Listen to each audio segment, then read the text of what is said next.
Dahil eto daw pong request ni Senator Bato de la Rosa, mga kababayan, na gamitin ng kanyang pamilya ang Senate Mansion sa Baguio City, dininay daw po. Kasi sabi po dito sa News 5, basahin po natin deny.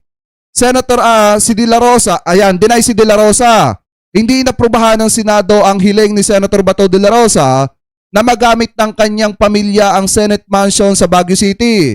Sumulat si Senator Bato kay Senate President Tito Soto III para hilingin na manatili ang kanyang pamilya sa Senate Mansion para sa gaganaping CSAP Top Shooting Competition sa March 26 hanggang 29.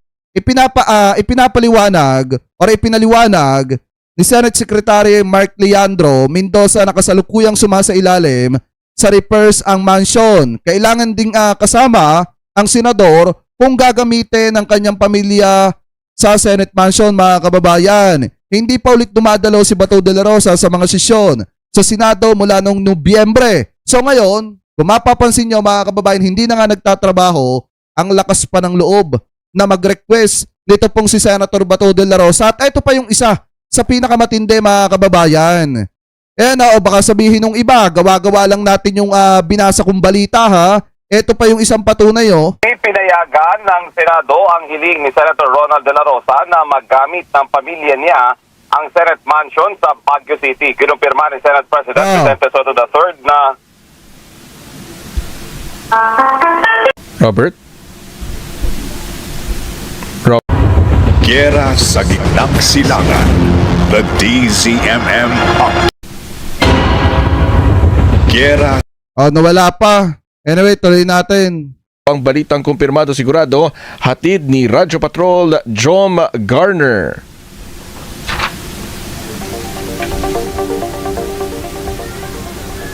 Teka, balikan na lang muna natin si... gamit ang pamilya niya ang Senate Mansion sa Baguio City. Kinumpirma ni Senate President Vicente Soto III na sumulat sa kanya ang nagtatagong si Senator Ronald de la Rosa para hingin na pagamitin ang kanyang pamilya ng Senate Mansion sa Baguio City. Ang Senate Mansion ay tuluyan ng mga senador kapag... Biruin nyo, hindi na nga nagtatrabaho, ang dami pang request. Hindi na nga nagpapapasok at kahit hindi na pumapasok, sumasahod pa rin. Pero ang dami pang hirit, mga kababayan. Ano po, biruin nyo, konti na lang, iisipin ko na kaya nagsenador itong si Senator Bato de la Rosa para magpasarap buhay. Biruin mo, hindi na nga nagpapapasok, ang dami pang request. may aktibidad sila sa Baguio City. Sa sulat kay Senate President Vicente Soto III na may petsang kahapon March 12, iniling ni De La Rosa na paggamitin ang kanyang pamilya ng Senate Mansion sa March 26 hanggang 29. Isinaad ni De La Rosa na doon tutuloy ang kanyang pamilya habang ginaganap sa Baguio City ang Chief of Staff ng AFP CAP 2026. Sinabi ni Senate Secretary Mark Leandro Mendoza hindi na pagbigyan ang hiling ni De La Rosa. Ito'y dahil may ginagawa o may ongoing repair sa Senate Mansion. Kailangan din kasi nakasama si De La Rosa ng kanyang pamilya kapag ginamit ang Senate Mansion. Yan ang balitang kumpirmado. Sigurado, ito ang Radyo Patrol, Robert Mano. Bukod pa po dyan mga kababayan, kaya nga kung pag-uusapan po natin yung patungkol po sa isang hipokrito, eto pa diba? Sabi nga dito sa DWAR, Abante Radio, sa halip na pumasok sa Senado, plano umano ni Senator Ronald de la Rosa na magtungo sa Baguio City upang maglaro ng golf. Ay sa ulat, nakakuha ng kopya ang Abante ng liham na ipinadala ng Senador kay Vicente Soto III, kung saan humihiling siya na pahintulutan na magamit ang Senate Mansion mula Marso 26 hanggang 29, 2026. O sabi dito, golf gusto, pasok ayaw. Okay lang sana mga kababayan, yung kanyang pag-absent kung siya ay may malubhang karamdaman. Pero hindi naman po talaga valid yung kanyang pagkawala sa Senado mga kababayan at yung hindi niya pagganap sa kanyang trabaho bilang senador na iniluklok na mga kababayang Pilipino po natin. Saan kayo nagkatana? Habang yung mga kababayang Pilipino po natin nagsusumikap, nagtatrabaho, lalo na at mahal ngayon ang petrolyo mga kababayan, talagang mahal din. Alam naman po natin na mahal din ang pasahe, talagang kung titingnan nyo, pumapasok pa rin po sa trabaho. Samantalang itong si Bato de la Rosa, palaro-laro lamang ng golf. tapos palakwalakwatsa lamang, pero diretso po ang pagtanggap ng sahod galing sa taong bayan. Yan po ba ay gawain ng isang matinong senador? Di po ba mga kababayan? Kaya nga kung ang pag-uusapan po natin, speaking of hipokrito mga kababayan, hindi rin po mawawala dyan yung sinasabing makapalang pagmamuka. Kasi kung titingnan nyo, di na nga pumapasok. Pero ganito lang pala ang pinaggagawa, nagpapasarap buhay lang pala.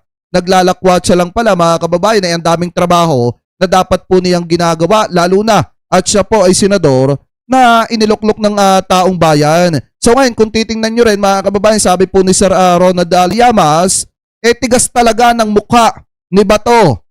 Ni Bato, no?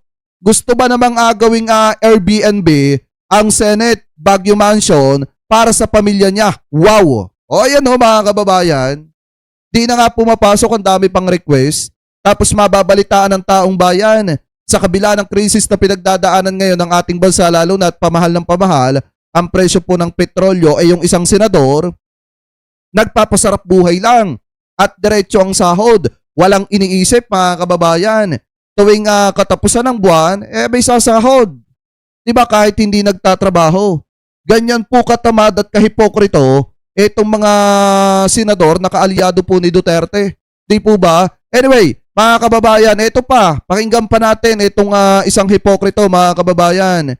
O sabi dito, nagsalita daw itong si Senator Robin Padilla at sinasabi po niya mga kababayan, ito sabihin man nilang tuta ako ni Duterte.